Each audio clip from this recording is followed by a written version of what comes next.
You're now listening to Sound Talent Media. Check out more shows at soundtalentmedia.com. Hey, what's up, everyone? I'm Matt McGachy, the vocalist of Cryptopsy and the host of the Vox and Hops Metal Podcast, where I sit down with fellow metal musicians. We talk all about their lives and music while sharing killer craft beers. If you've ever wanted to sneak backstage and share a beer with one of your favorite musicians, well, Vox and Hops is the podcast for you. This week on the podcast, I dropped a killer episode with Kelly Schaefer of Atheist. There is this episode and over 440 other ones to help you enjoy life, metal, and craft beer. So what are you waiting for? It's time to become a Vox and Hops head. Cheers! Hey, what's up, folks? I hope everything's good and dandy and fine in your neck of the woods. I don't have too much to plug at the top of this episode, other than to tell you that Ian and I recorded an additional, 30 minutes or so, maybe more if my memory serves correctly, over on Patreon. So if you like what you're hearing, if you enjoy the show, and you've been looking for a way to support and get some extra audio content, weekly, I'm putting out extra audio content over on Patreon. It's just $5 a month, and for that, you will get extra interviews, you'll get some demos. I just did a State of the Union update here a few weeks ago that was more like just kind of telling people what's going on, giving a little bit more insight into the things that I've been up to that I don't really talk about in great detail because I can't all the time. But that was kind of interesting. People really seemed to enjoy that, which was surprising because it was like this, just me monologuing. But that's not normal. Usually it's extended interviews. I'm going to be getting Justin Porter in probably this Friday as I record this right now. So yeah, lots of stuff coming to the patrons of this show. And that literally helps keep food on the table and the lights on around here these days. Your guys' support means the world, seriously. But I know not everyone is in a position where that makes sense for them, and I totally get it. But simply doing what you're doing right now and listening to this podcast actually helps too. That's numbers. That's what we need as a podcast to continue to grow, continue to attract new listeners, and all that stuff. So if all you can do is share this with a friend, tell somebody about it. If you get anything out of this podcast at all, just share it with your friends, family, coworkers, anybody you think might be interested. There's actually a surprising number of non-guitar playing people that listen to this podcast, I'm coming to find out. So I guess the ramblings are doing something for someone somewhere. So yeah, without further ado, I will shut up and we'll get into this episode with Mr. Ian Pritchard of Collector Emitter. All right, later.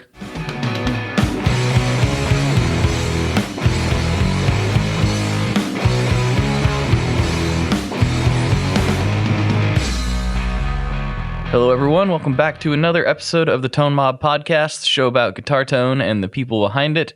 I'm your host, Blake Weiland, and with me today, I have Ian Pritchard of the YouTube channel Collector Emitter. What's going on, man? Hey, how's it going? Pretty good.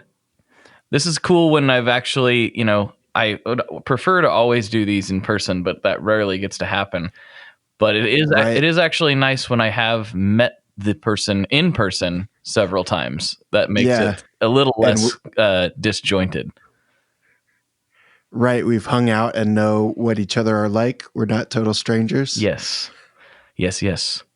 But, as much as that is true, I don't actually know that much about you. I don't know where you came from. Yeah. I don't know your story. I don't know any of that stuff. And so that actually makes for good podcasting. So we should just get right into the nuts and bolts. What's your musical backstory? How did you get started doing the demos and things that you do? When did you start playing guitar? All that stuff. Start from the beginning. From the very beginning, I guess my parents were pretty musical. They, not like professionally, but they were both musicians. And so I just grew up around music. And at some point in middle school, I decided to learn to play guitar because I was super obsessed with music. And then I realized that's the only thing I cared about. And so I went to college for music, and I thought I wanted to be a recording engineer and make albums. And then I graduated college and learned that I hate that because it's not as fun when you have to listen to somebody else say, here's what I want this to be. And you say, well, here's my idea. And they say, well, it's my vision and I don't like that.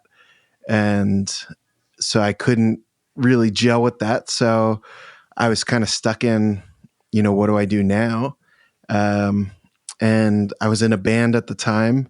So I kind of focused my full attention on this band, and we were getting a little bit bigger and touring more. And then we decided to stop playing together. And my life was like full reset. I don't like recording. I'm not in a band anymore. What do I do? And that's what led me to doing demos. What was the first guitar you got? The first guitar I got was a Squier. I think it was the Affinity Strat. I got it for like $90 with a cheap little amp at a used music store. Actually, funny story about that guitar is I bought it with money from that I made from being an extra in the M. Night Shyamalan movie, Lady in the Water. What? Are you serious? Yeah, I'm dead serious. That's funny. That is so funny because the reason it's a little funnier to me than maybe normal is like that is a movie that my now wife and I went and saw, and we were like the only ones, really? out of the group of our friends. We weren't quite dating at the time. It was like that early stage of like, I think I like you, sort of. And we were both like fans of M. Night Shyamalan, and like we were the only ones who, out of our group of friends, who enjoyed that movie. Yeah, it was very polarizing. And I had never seen an M. Night Shyamalan movie before, and it just like happened to be filming in the Philadelphia area, which is where I grew up. And so I just kind of did it, and I was like, oh, this is a pretty good movie. And then I watched his other movies. I was like, oh, I get why people hate this. Right. It's not anything like it. I actually grew to like it less, which is weird. Like I liked it when it first came out. Maybe it was just because I like to be contrarian. I was like, no, that was a fun movie. Right. Come on, guys. That was a fun movie. Right. And then like as I like really thought about it, I was like, I don't actually think I liked that as much as I thought I did. So it's a very strange movie. It really is. It's like you enjoy it the first time you see it. And then when you think about it, like, wait, that doesn't really make sense. Or like that part was weird. So I totally get why people don't like it.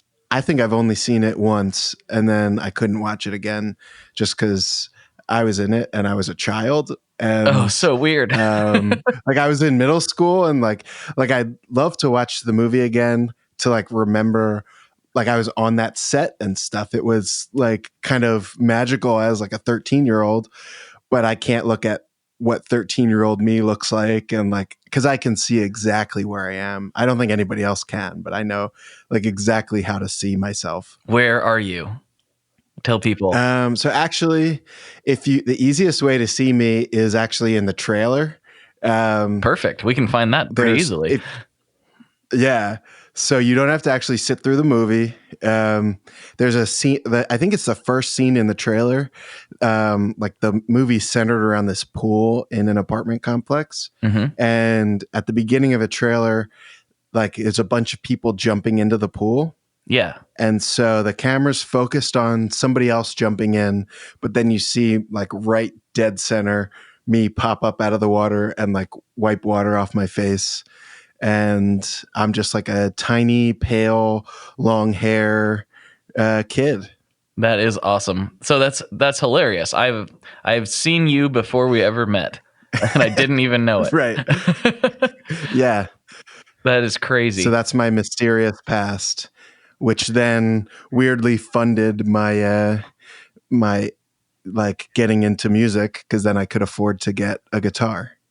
It's funny, like this is a little bit less of a direct connection, obviously, but it's just funny doing this podcast, how things have like, it's like I've like recrossed paths. Well, I'm not saying that right. Recrossed paths with people before. The most like notable one was like Joey Bradford, who plays his guitars for the Used now. He was on a few episodes back, and he's like, "Oh yeah, I did merch for Thrice for like a long time," and he like named the years, and I was like, "I didn't know you. I guarantee you, I bought a T-shirt from you at some point. Like, Right. Like, there's no way that I didn't."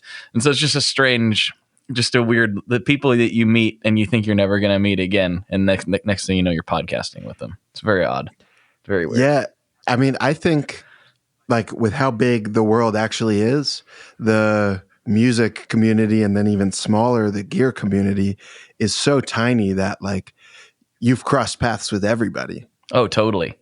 It's weird because you don't think about it as a consumer, like a general consumer. Like when you first start getting into guitar, you go into Guitar Center and it's this huge thing, and there's all these people, and you think about rock stars and music and everything. And then once you don't even have to go that deep. You just start scratching the surface, and it's like, oh, there's only like 3 guys that work at that company. You know, there's only one person that works at that company. You know, it's some of the bigger ones, even it's like, really, that's all. I mean, like Fender and Gibson factories are kind of another thing. Those are huge, but everybody else that's under that echelon, it's like, it's all much smaller than what the average person thinks that it is. It's really weird. Right. And then everybody moves from one company to the other company, and like everybody is just crossing paths in a way that like you wouldn't think, because most other industries are so like guarded. But here it's everybody, just because it's music. You know, even if you work at Fender, you might play a Fender guitar and a Fender amp and then put some other company's pedal in front of it, and then 10 years later, now you work at that other company. Or it's just really odd. Yeah, it's an interesting industry, and it's also interesting how things are they're so connected. Like once I started talking to some of these managers to help book artists and stuff on the show, they have like a lot of, there's just not that many people doing this. Like everybody knows each other by like 6 degrees of separation and no more, or 6 degrees of Kevin Bacon, or whatever you want to call it. It's just there. It's crazy. Very, very crazy. Right. So the demos, let's get into the demos a little bit. So you kind of landed on this particular, I don't know what you would call it. I kind of have referred to it to other people before as like kind of like a dreamscape style of demo. Yeah. What led you to doing that? It's funny. A lot of people say like they like the videos for how like dreamy or mesmerizing or relaxing that green screen can be. And really, I did it because I had an ugly desk and I was just using my phone to film. And so I was like, well, how can I make these look cool? And so I thought I'd just lean in to like, you're like barely even watching what I'm filming. And so I got all these like free domain, like Creative Commons license backgrounds that I put in the videos. And like, that's what people love. I mean, it's not the only thing, but people love that about the videos. And I did it by accident. And I, after a while, kind of didn't like it.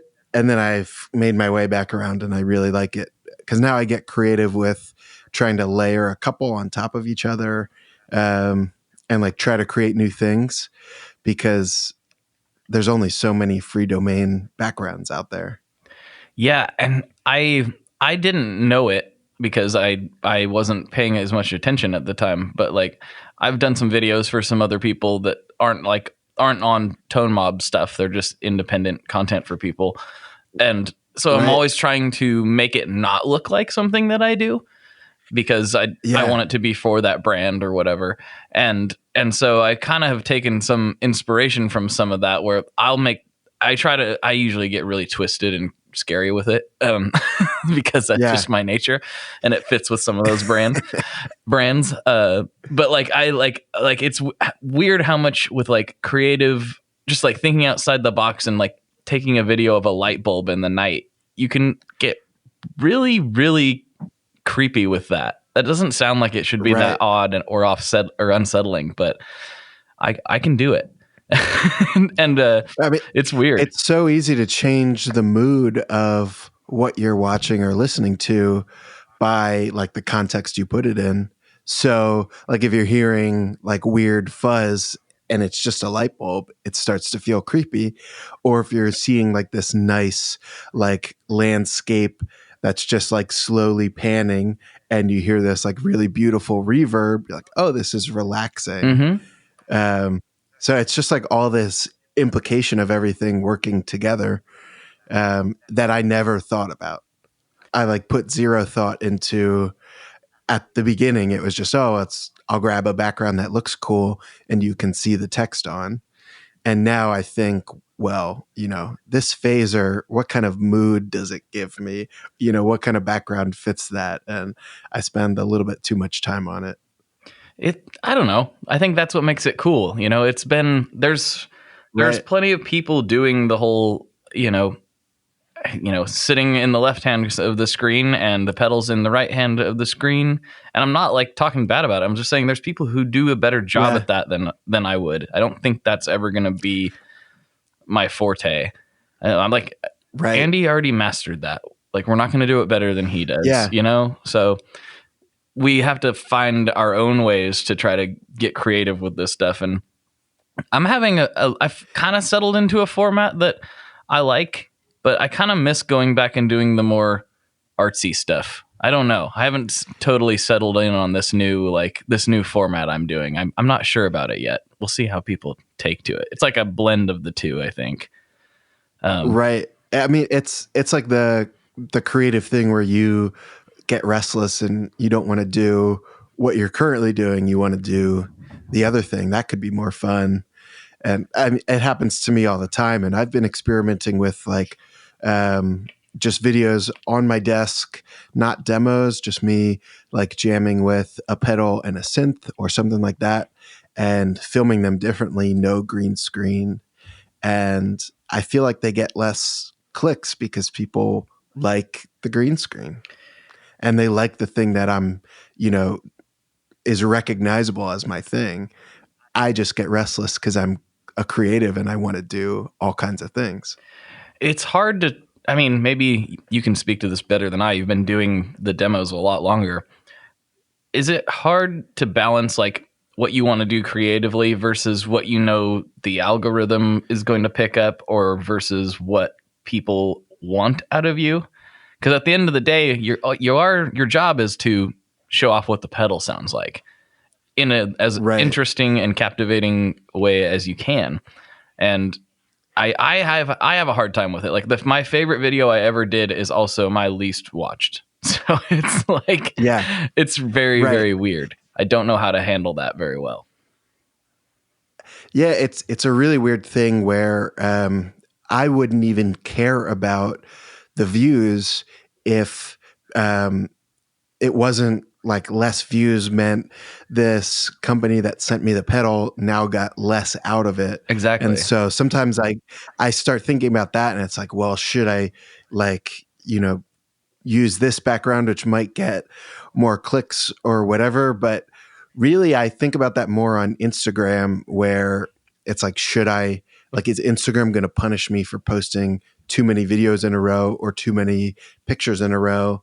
Because that, I think, is how people then go to the video.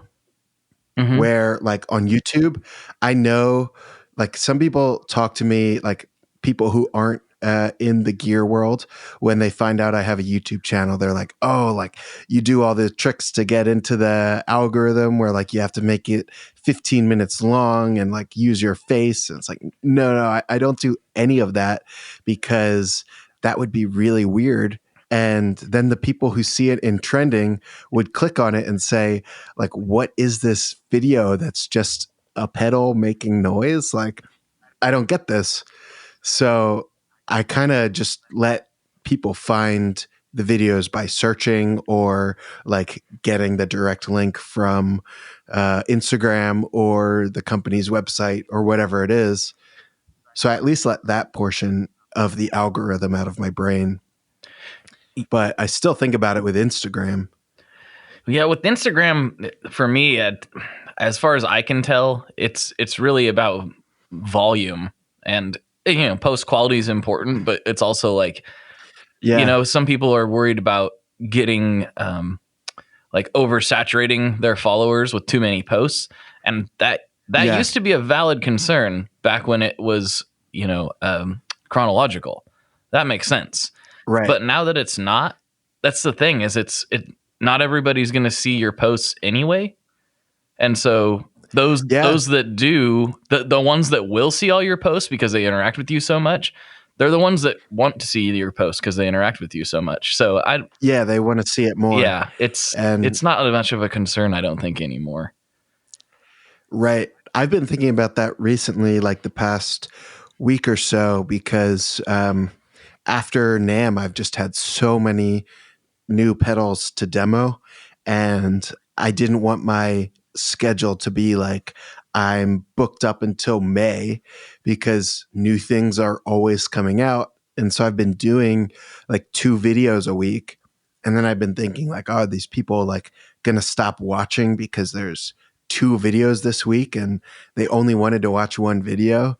And then I realized like, no, the people who are consistently watching the videos just for the videos, not for they're interested in that pedal. They're the people who are going to watch it anyway. Mm-hmm. They want 2 videos. They want 3 videos. Like, so I try to like, I think it's just like not wanting to overload people, like not wanting to overstay my welcome. And really you have to think the people want to see this stuff. That's why they watch it, and just like get that out of my mind. It's such a weird thing to like these platforms. We've kind of become a slave to them as creators in a really weird way, which I don't think any of us ever saw coming when we started doing some of this stuff. And it's just because that's where they are, and I understand why the platforms do what they're doing. I'm not even trying to blame them for it. Like, their job is to keep people engaged on the platform so that they watch more videos and can show them more ads and make money. That's the whole entire thing. I get it. I understand why the algorithms are tuned the way they are. It's hard not to get upset sometimes because, like I said, my favorite video is done not so poorly. But I get it. Pulled up right, and I totally understand it. Where like, if somebody stays, like YouTube does their job right, and somebody stays watching videos, they're going to stay watching my videos if they were watching mine. So like, it helps both of us. It's like weird and dystopian and creepy, but it's not like hurting me. I don't think it's like, I really don't think it's as nefarious as what it's made out to be sometimes. I think sometimes it's easy to be like, oh, Big Brother with these things. And I go down these conspiracy rabbit holes all the time, but I really don't think their job over at Google and Facebook and all these, they're not like trying to hurt you. They're trying to show you things that they think that you like. That's what they're doing. Yeah. And it's like the byproduct of that is the thing that we find weird or invasive. That's just them. They're not like trying to figure out all these things about you to then show you the right video. They're trying to show you the right video, and that makes you think they've figured you out when really it's just pattern recognition. Right. It's weird to think about. I mean, I'm not saying they don't do creepy stuff with data. That's not what I'm saying. But I'm saying overall, the goal is not as evil as what it's easy to make it sound evil when I don't really think that's the intention. But who knows? I'm not Zucks. It's a weird thing to... Maybe Zuck has got something else in mind. Who knows? He's watching us right now through our webcams. And that reminds me of the image of him that was floating around for a while where he had tape over his webcam. I don't know if you ever saw that. No. He's like sitting at a desk and he's like, wait a minute, Zuckerberg has tape over his webcam. What does he know that we don't know? What's going on? He knows something, yeah. He knows. He's known for a long time. So, Yeah. I see your pedal posts on Instagram all the time to shift back into gear stuff. Right. But I don't actually know what you play for guitars most of the time. What have you got over there? Right. Just because I've perfected the art of, like you have, taking a picture of something small in my hand. Mm-hmm. Taking a picture of a guitar is like totally different. I feel like every time I do, they look weird. But I do have I've like totally restructured my guitars in the last year and a half. I just got, like maybe a month ago, a built Revelator LS, like the bare bones version. But it is, the builts have been like my dream guitars since I started seeing Chicago Music Exchange and Reverb post a bunch about them, like maybe 3 or 4 years ago.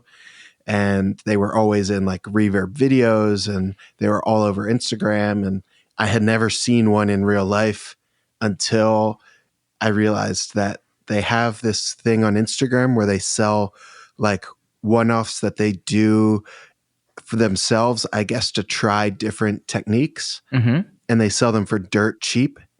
So I saw one pop up on Instagram for like a or 2/3 of what a regular built would go for. And it was like my dream configuration. It's like, well, I have to do it. This would be dumb not to. Right. And it's truly the perfect guitar. What's it configured like? It is a really, really simple, like their guitars can be pretty intricate. This one is, I like to think of it as the crossover between an SG and a Jaguar.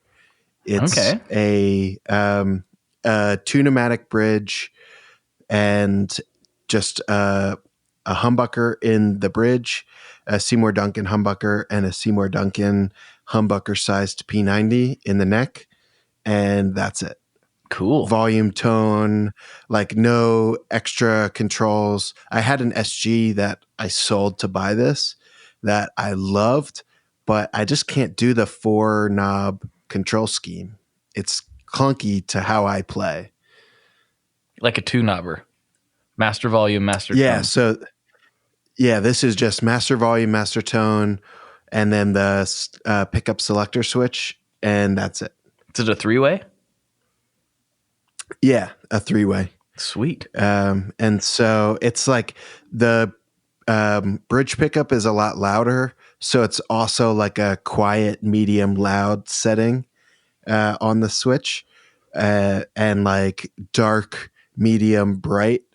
It's just set up so well where like there are layers to it that every other guitar I've owned doesn't have, where it's just like the pickup selector switch on like my cheaper guitars is like, oh, this is the bridge sound or the next sound, and then kind of in between.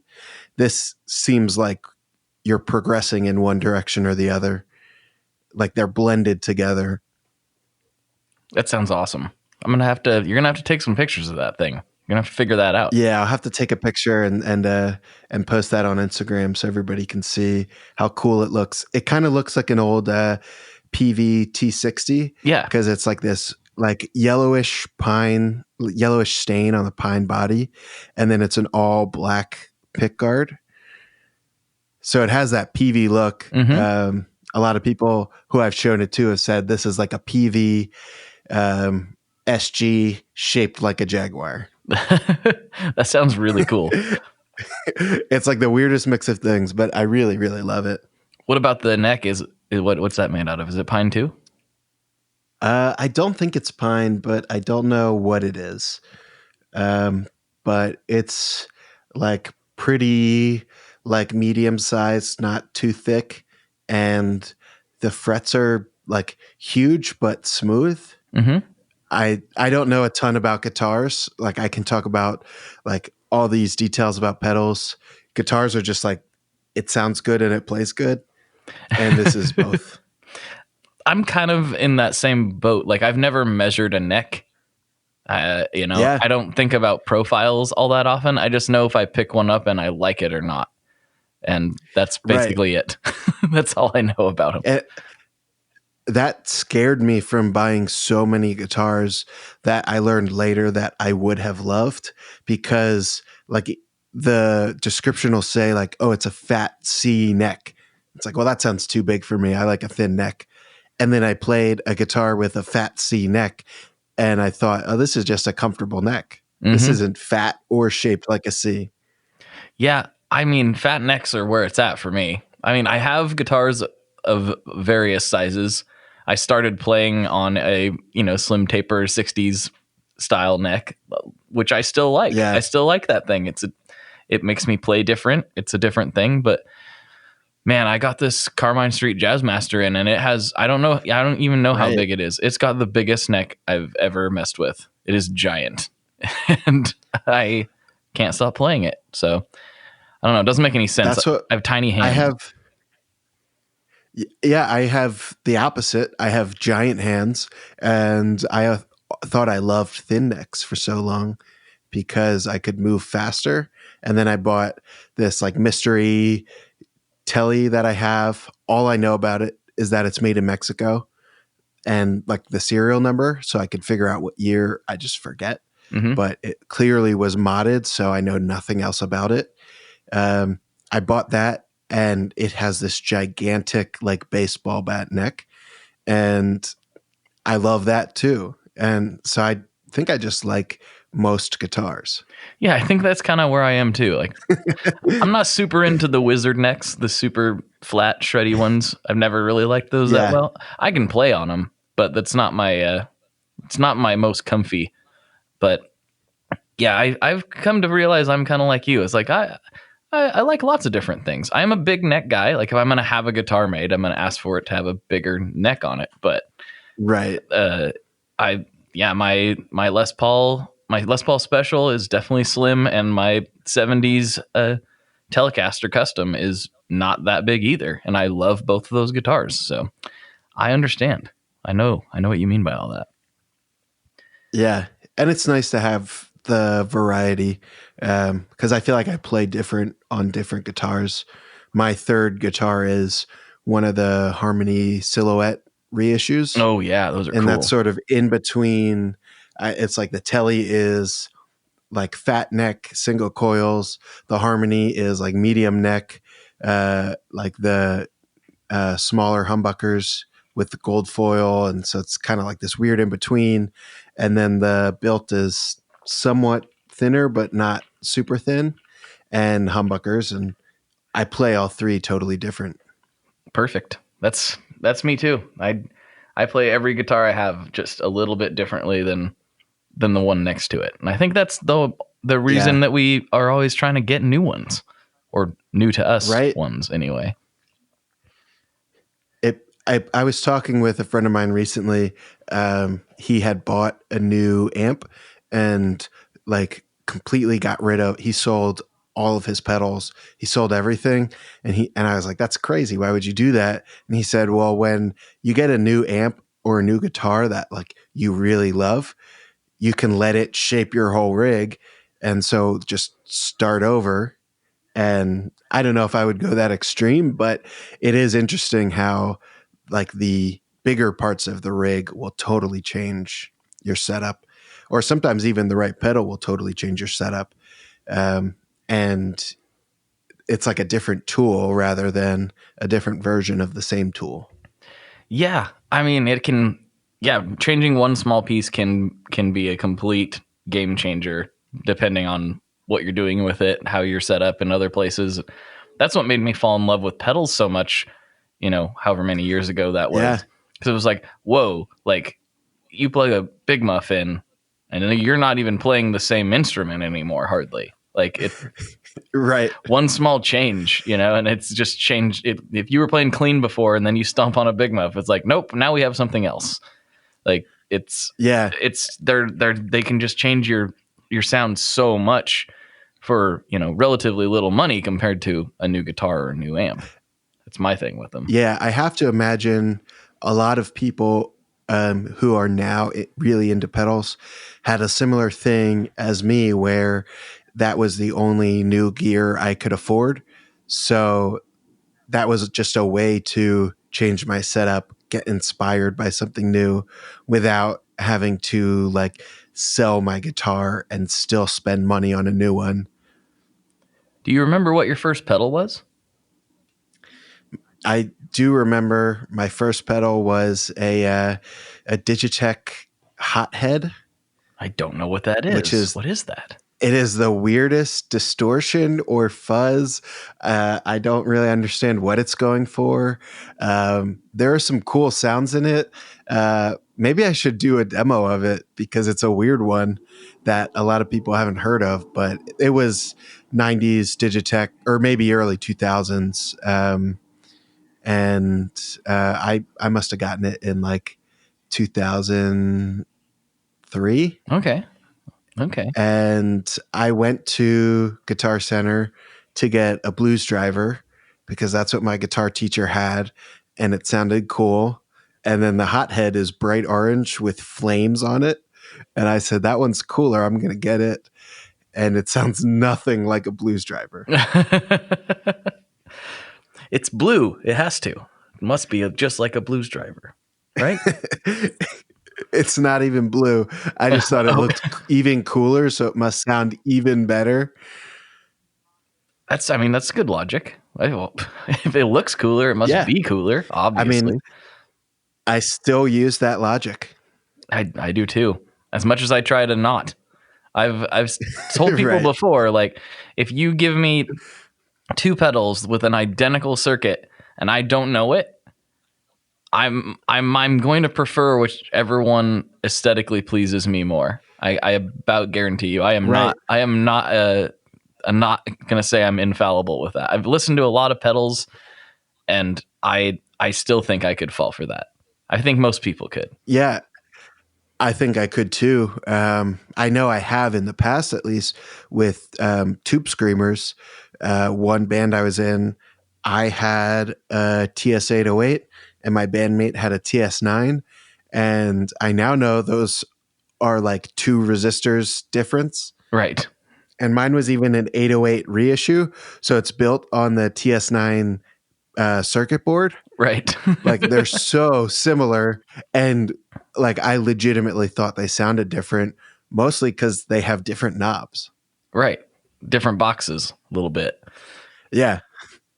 It's crazy. I didn't realize it's so easy to fall for that. I didn't realize the same thing about the Tube Screamers. Like, I was talking to a couple of guys and they're like, no, the 808 reissue, the TS-9, I can't remember. Basically all of the modern versions that are available have the same circuit board and just a few little variants, sometimes not even. There is I can't remember which version it is, but it's literally exactly the same as the TS-9. They just have it in a different box. Yeah. And it's like, I was shocked when I opened mine up and saw that it was like the circuit board says TS-9 on it. Mm-hmm. Because I'll have to send you a picture of mine. It is like the most beat up piece of gear you could ever see. Sweet. It doesn't have a bottom plate. It's just made out of tape. All right. I've seen that move before. All the knobs. Yeah.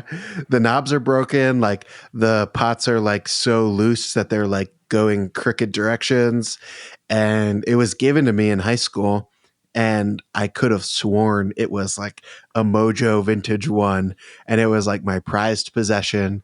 And after a certain point, I stopped taking it on tour because I didn't want to break it. And it was already like getting close to that. And then I was talking to Carl from Electro Foods about it. And because I was telling him when I was fixing one of the pots that like just came totally loose. So like it didn't turn anymore. I was just trying to screw it back into the enclosure, which worked, but I snapped the circuit board in the process. Oh, right. And it still works. It still works. I taped it back together and it still makes sound. Um, and I was telling him that, and he was shocked that I was able to tape it back together. I guess because I didn't like fully snap it. It's like just cracked. But then he was asking, like, I was saying, oh, it's a older 808. And he was saying, well, like, what year is it? You could check the date on the back of the pots. It'll tell you the year from the code on there. And so I opened it up to see when I got home. And before I even got to the pots, I noticed the circuit board said like 2005 TS9 revision B or something like that. I was like, are you kidding me? I thought this was like this total mojo thing, and it's just a regular tube screamer that's ugly because somebody destroyed it. Hey, mojo is in how it makes you feel. So if it makes you feel good, then it's got mojo. Don't let anybody tell you otherwise. Right. That's funny. Yeah, you got to send me some pics of that. I am very amazed that you're able to tape the circuit board back together. You must not have cracked the traces. Yeah, I think I broke it in like the right way, where either there's no trace or the trace was still intact because it was just cracked. Mm-hmm. And like the trace was on the right portion of the board so that it didn't actually move. Right. I knew nothing about pedals when I broke it. And I was just like, I had like no money at the time. That was when like I could buy a pedal a year. I'd like save up to get a new overdrive. And I was like, oh my God, I hope this is okay. Like, this is going to ruin me. This is my only overdrive. And thankfully it was fine. Awesome. What we haven't talked about yet, and I guess some congratulations are in order, is the Park Garden. So you've sold your second run of those with our buddy Alec from Mask Audio Electronics. And thanks for letting me do a demo of that, by the way. That's a great pedal. Oh, thank you for doing the demo. It was kind of an adventure for both me and Alec, where he had done like launches of pedals before, but never with that like whole lineup of 5 demos or whatever. And I had never, with how many demos I've done for pedals on the day that they're announced, I had never been an actual part of releasing the pedal. And it was just like so exciting to have the first batch sell out. And then we just did the other one the other day, and those sold out over the weekend as well. So we're just like so excited about that. That is it's really cool. And yeah, Alec talked about the design when he came on. I don't know how if you did it on purpose or not, but somehow my Melody Maker just loves that pedal more than just about any dirt box it's ever plugged into. I don't know what it is about it. I am obsessed with Melody Makers, so I think we did it on purpose. Okay, that works for me. Do you have a Melody Maker? No, I don't, because I've never found the right one at the right price. Mm-hmm. I've almost bought like newer ones or played. I was at the Music Zoo, which is like this really cool guitar store on Long Island. And I picked up a Melody Maker and I was playing it and I was like, this is perfect. I need to buy this. And then I looked at the price tag and I was like, nah, I think I'm okay. A few $1,000s out of my price range. Yeah. So, no, I just think they look cool, and they sound cool too, but I think they look cooler. This one is weird. It's a 65, and I'm glad I got it actually not just a couple, several years ago now, maybe like 6 or 7 years ago. I'm not exactly sure, but I got it when they were still fairly reasonable. It was like, I think I paid like $1,100 for it or something. Not too bad, especially because it's one of the double pickup ones that are fairly uncommon. They're not totally out unheard of, but they're not nearly as common as the other one. And I'm really glad I got the double pickup one, because that weird lap steel pickup in the neck position is just so good. I don't know why people swap them out for. I mean, I love P90s. Don't get me wrong, but I don't know why people are hating on those Melody Maker pickups. I think they're so unique and so cool. Like, I don't know, if you want a P90 guitar, get a P90 guitar. That's kind of my take on it. But yeah, I think I'm like drawn to gear that has something really weird and like wrong about it, where like, you know, maybe the guitar purist would say like, oh, I need, you know, real pickups in this. It's like, well, but the really weird thing about these pickups makes it incredible. Or like Jazzmasters got like so cool again because they're weird and wrong. They're not like your typical guitar because they were designed to do something else. And I think that makes it even cooler because it's like overcoming this like non-traditional part of it. Yeah, I don't know what it is about Jazzmasters in particular, but they're just the most attractive looking guitars to me anymore. Every time I see a Jazzmaster, it doesn't matter if it's a Squire or some nice custom shop thing. I'm just like, man, I just love the shape of that guitar more and more as I get older. I like it better. There's something about the offset. There's something like special about it. I don't know why. And I'm like so drawn to them. I feel like Jazzmasters are too big for me. Like they never feel right. But I have a Mustang that I don't really use anymore. I want to fix it up one day. But I'm really into Mustangs and Jaguars and obviously other offsets like the Built and Harmony. Mm-hmm. For sure. You know, one thing we haven't really talked about, and I don't know, I think I know a little bit of what you're into, but I don't know everything that you're into. Your music. You said you were toured for a little while, and yeah. What did you start listening to when you said in middle school you got really into music? What was that? In middle school, the big thing was probably Weezer.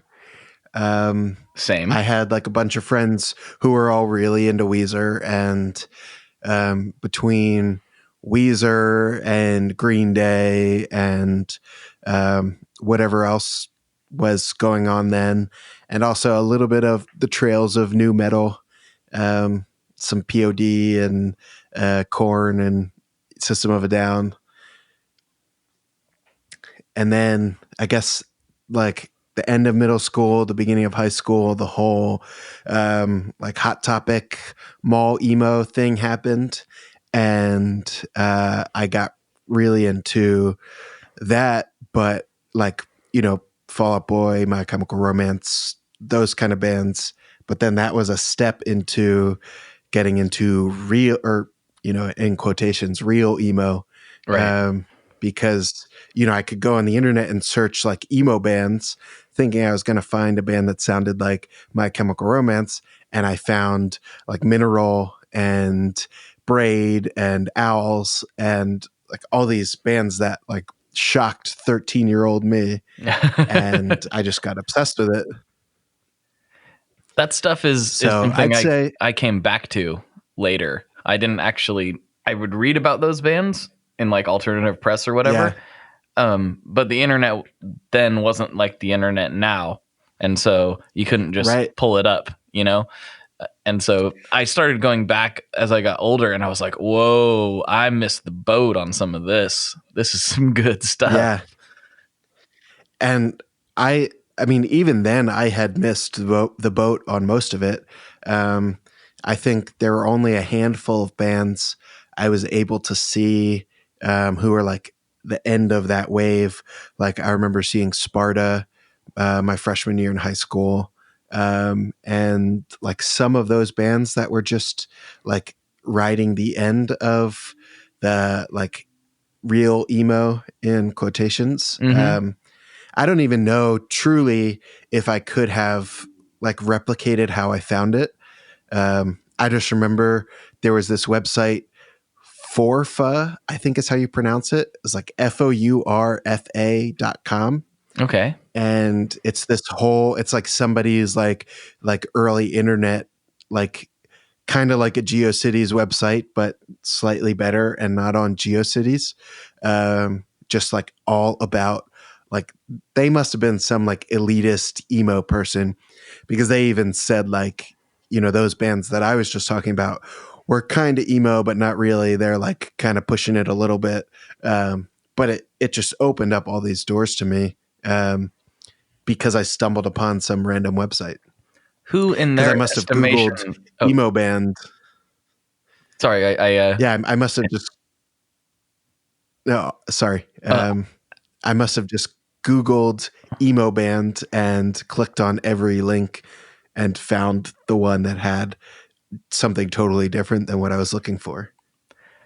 I was going to say, who in their estimation, so if those aren't quote unquote real emo, who in their estimation is real emo? Like, does Rites of Spring the only one that counts for them, basically? Kinda. I mean, we could do a whole other episode on just what really is emo.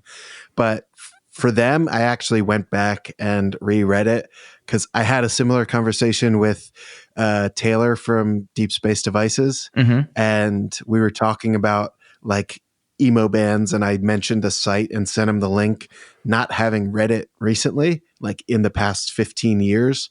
And he like sent me a screenshot of one portion that said, like, all the bands we were talking about aren't emo.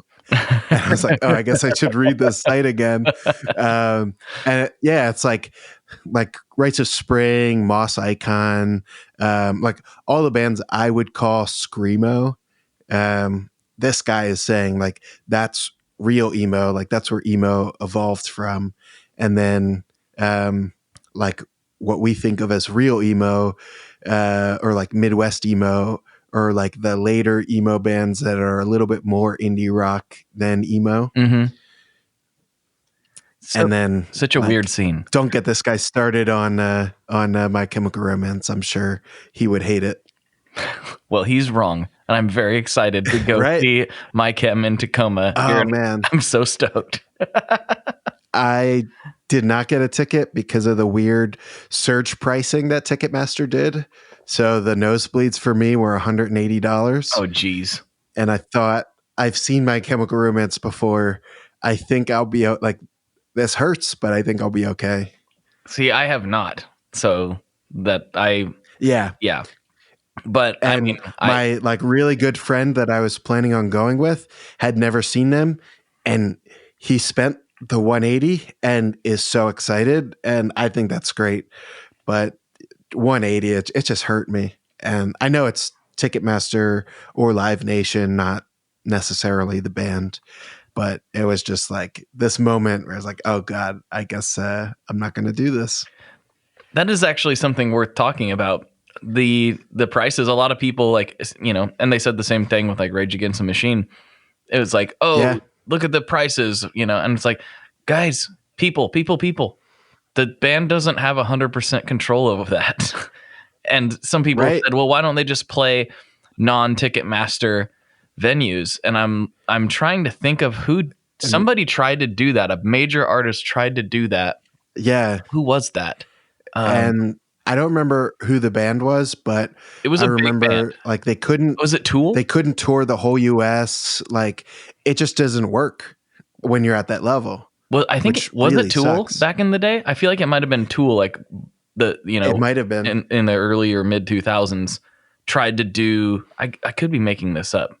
Pearl Jam? I can't remember. Doesn't really matter. Somebody at that level tried to avoid Ticketmaster because of that. And like it was just like leaving whole batches of the country with no show, basically. And so because sometimes that's all you have to go to is a Ticketmaster venue.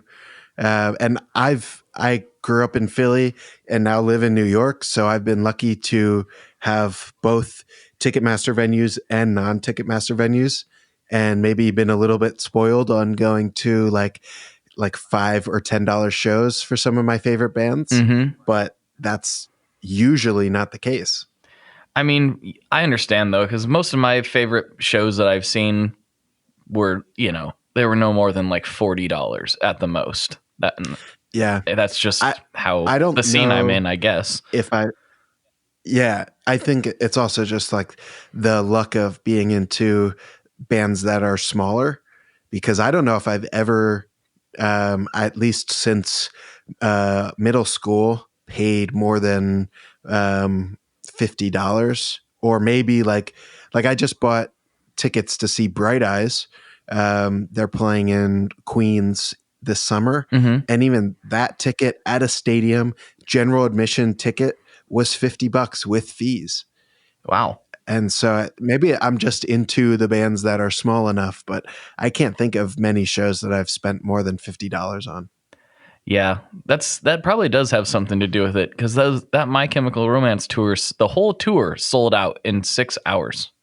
It was crazy. Yeah, I knew it was going to sell out. I unreal. didn't think it was going to sell out that fast. That's like bonkers. Yeah.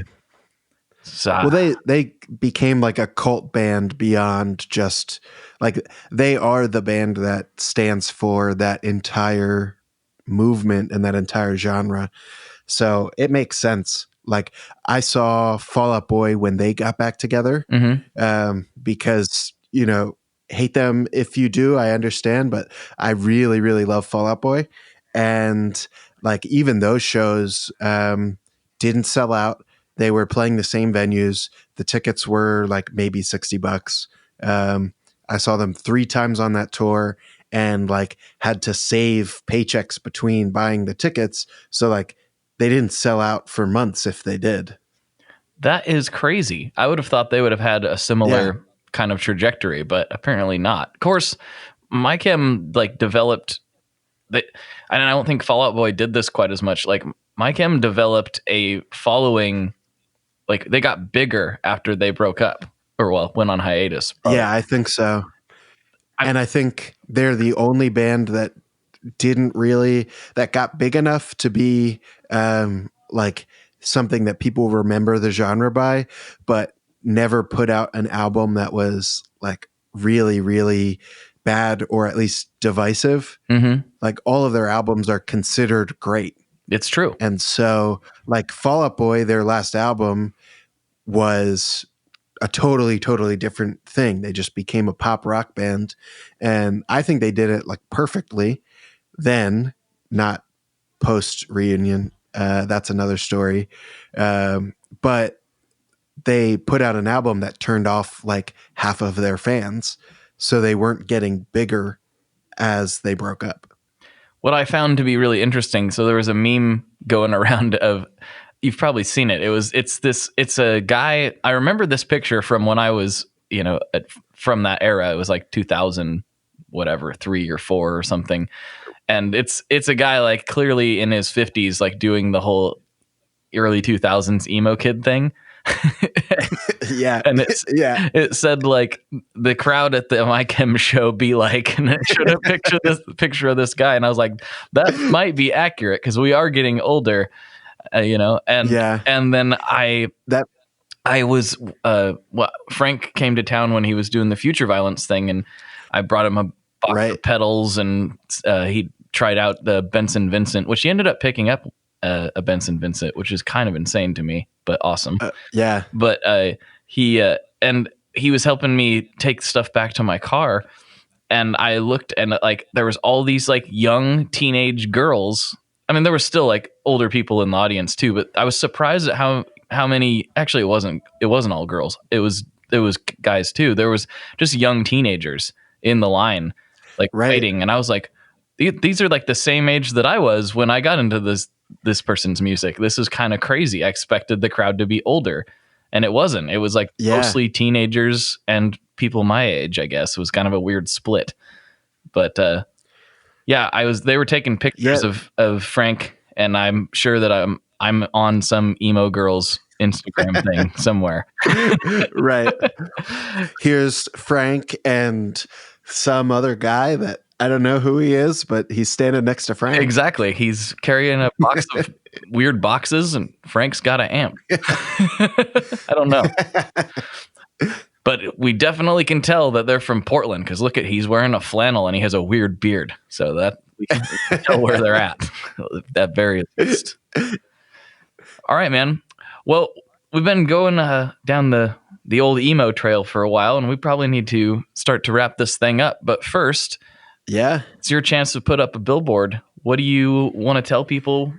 Where can they find you? Or do you have a message you just need to share with the planet?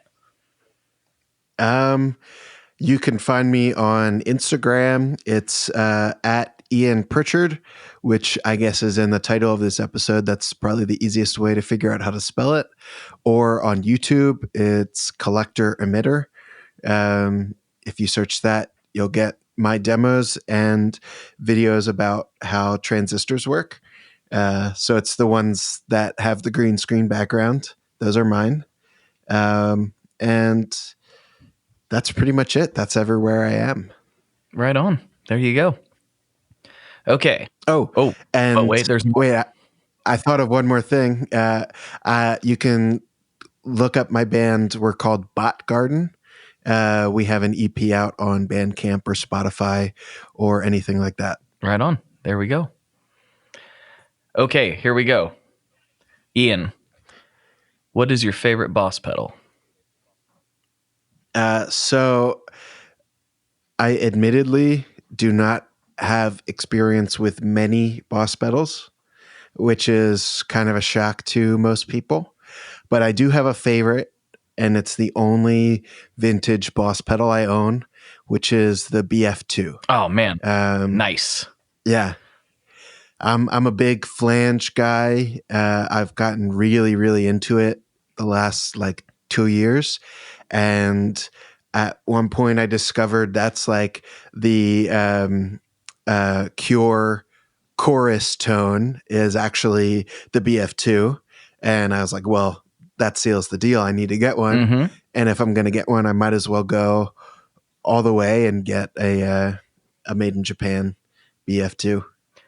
And those, I mean, I don't know if I just got lucky, but you can pick those up for not crazy money, unlike like a vintage DM2 or something. You can get a BF2 silver screw for not bad. I don't remember what I paid for mine, but it wasn't through the roof. So I feel like it was like $120 or something like that. $150 maybe. I can't remember, but yeah, they're attainable. I think I spent $150 or maybe $160, and I don't know if it's like the full Mojo version because I don't know everything about Boss pedals, but it's made in Japan. It was like readily available, and I got one that was a little bit more expensive because it was a little bit cleaner looking. Gotcha. And I was like, well, it's worth the extra $20, but they're available for even cheaper than that. Mm-hmm.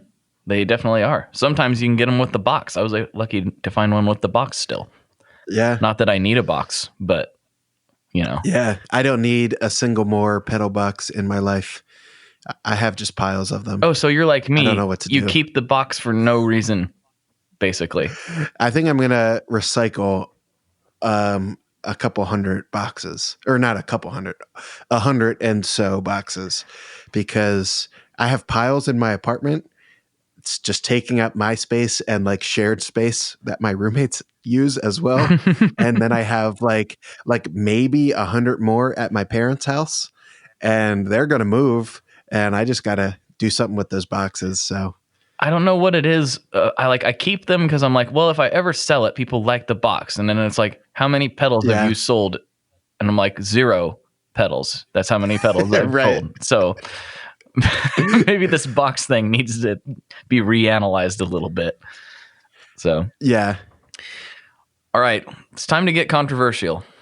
And I'm ready. You mentioned you're from the East Coast. You're living in Brooklyn now. What is your favorite kind of pizza? So I always liked to say I keep it simple with pizza. I just like plain pizza. And that is true. But the 2 other kinds of pizza I eat are the weirdest pizza I've learned. So I usually eat plain, or like Sicilian, or a grandma slice, which is like Sicilian, but the cheese is below the sauce. Mm-hmm. That's a New York thing. And always like New York slice, thin, but not too thin. Maybe a little garlicky, But then I like or really love baked ziti slices. What? Which What is that? exactly what it sounds like. Okay. Oh, it is. they take baked ziti and they just put it right on top of the pizza, and it's the most delicious thing. Well, okay. I'm gonna have to try that, I guess. You mentioned I don't know. When you said plain pizza, I don't know if what do you mean? Like just cheese? Just cheese, yeah. Okay, gotcha. I love a good cheese slice. And then my even weirder one, which I recently got into because I live around the corner from Roberta's, which I know you know. Love Roberta's. Yeah. So Roberta's has a pizza with honey and other things. The bee sting. And I always thought that sounds interesting. Yeah, the bee sting. But I don't want the other things because, I like a cheese pizza. And then I ate at Roberta's and discovered I could just get the honey on it. So I thought, well, I'll give it a shot. It just sounds so interesting. I need to know. And it truly changed the way I view pizza. It was like unreal. It sounds weird. I understand that it sounds very strange, and maybe it really does. And maybe can offend some people. But I'm telling you, that Mike's Hot Honey on a Roberta's slice. I personally really enjoyed the bee sting. I thought it was very, very, very balanced in the way they approached it. It's not like you're biting into like a peanut butter and honey sandwich. It's not what it tastes like. It's a sweet right. Salty thing. Yeah, it's a little bit of sweetness on top of the regular pizza taste. Yeah. It doesn't overtake it. No, they just drizzle just a little bit onto there, and it's spicy honey too. So that's a little bit different. I love it. Well, so what I had was actually regular honey. Oh, really? I later found out that the bee sting is spicy honey. You might need to give the full thing a go. Regular honey. You got to give the full thing a go. I'm telling you, man. Yeah, I think now that I've taken one step in, I might as well just go all the way and get a bee sting. Yeah, you'll be very happy with yourself. You'll gain a new appreciation for them. Like, because my wife was really excited about it, and I don't know why. She was like on board as soon as she heard about it, and I'm like, I don't know about that. And we got it, and I was like, I know about that now. That's good. That is good. It's so weird because it sounds wrong. It's one of those flavors that sounds wrong, and you say, I don't like that, but I want to have it. What if it is good? And then it is. Like, usually that instinct of that sounds wrong, but I want it means it's good. Mm-hmm. And in this case, that's right. Yes. Because it's amazing. Totally. All right, man. Well, let's wrap this thing up. We'll put a bow on it so we can slide over for a little Patreon action. What do you say? Absolutely. All right. For Ian, this is Blake. And as always, folks, good luck and good tones. If it makes you feel good, then it's got mojo. Don't let anybody tell you otherwise. That was very fun. Very fun indeed. I know we talked a lot about emo on that episode because we're just both sad emo boys at the end of the day. Not really. We're not all that sad. As a matter of fact, most of the emo kids I knew weren't really all that sad either. I don't know what's up with all the sad stuff in emo. It's weird. Whatever. It's all good. You're into what you're into, I suppose. But yeah, thanks so much for listening to this episode. If you enjoyed it, don't forget there's more over on Patreon with Mr. Pritchard himself. And we talk for quite a bit longer about a lot more stuff, including his day job at a little company called Vox. We forgot to get into that on the main episode, but we get into it on Patreon. And you can go over to patreon.com/tonemob for that stuff if you're in a position to do so. Thank you very much for listening. I'll talk to you next week. Later. One last thing before we totally sign off here. I just want to remind you that if you do any shopping at Stringjoy, that's Stringjoy guitar strings made in Nashville, that will help me out as well. As I've said for years, I'm heavily involved in that company. And I really do think they're making the best products on the market. So if you would like to try custom strings, go to tonemob.com/stringjoy and check them out today. I seriously love what the team down there is doing. I help them out with all kinds of things. And by you supporting them, you are also supporting me as well. And hey, you need some strings, so why not get some custom strings just for your guitar and playing style. Again, the link for that is tonemob.com/stringjoy, and that will take you right to their website, and you can do all your shopping through there, and that will help everyone involved out. So thank you very much. Talk to you next time. We are brought to you by the wonderful folks at Gun Street Wiring Shop. Yes, Gun Street Wiring Shop. I've talked about them before. I used to say based out of Bend, Oregon, but guess what? Sean moved to my neck of the woods. Sean's in Portland. Sean is awesome and has helped me with a bunch of stuff lately. And if you have wiring needs for your guitar, he can help you too. If you want to get weird with it, he can get weird. If you just need to spruce things up a little bit, there's your guy. He takes all the guesswork out of doing your guitar wiring, and he makes it simple, and his customer service is top-notch, and I can't say enough good things about Gun Street as a company. I really respect Sean and what he's all about, and the product is top-notch. I've got 3 different guitars that now have Gun Street harnesses in them, and I could not be happier. So go to gunstreetwiringshop.com and check them out.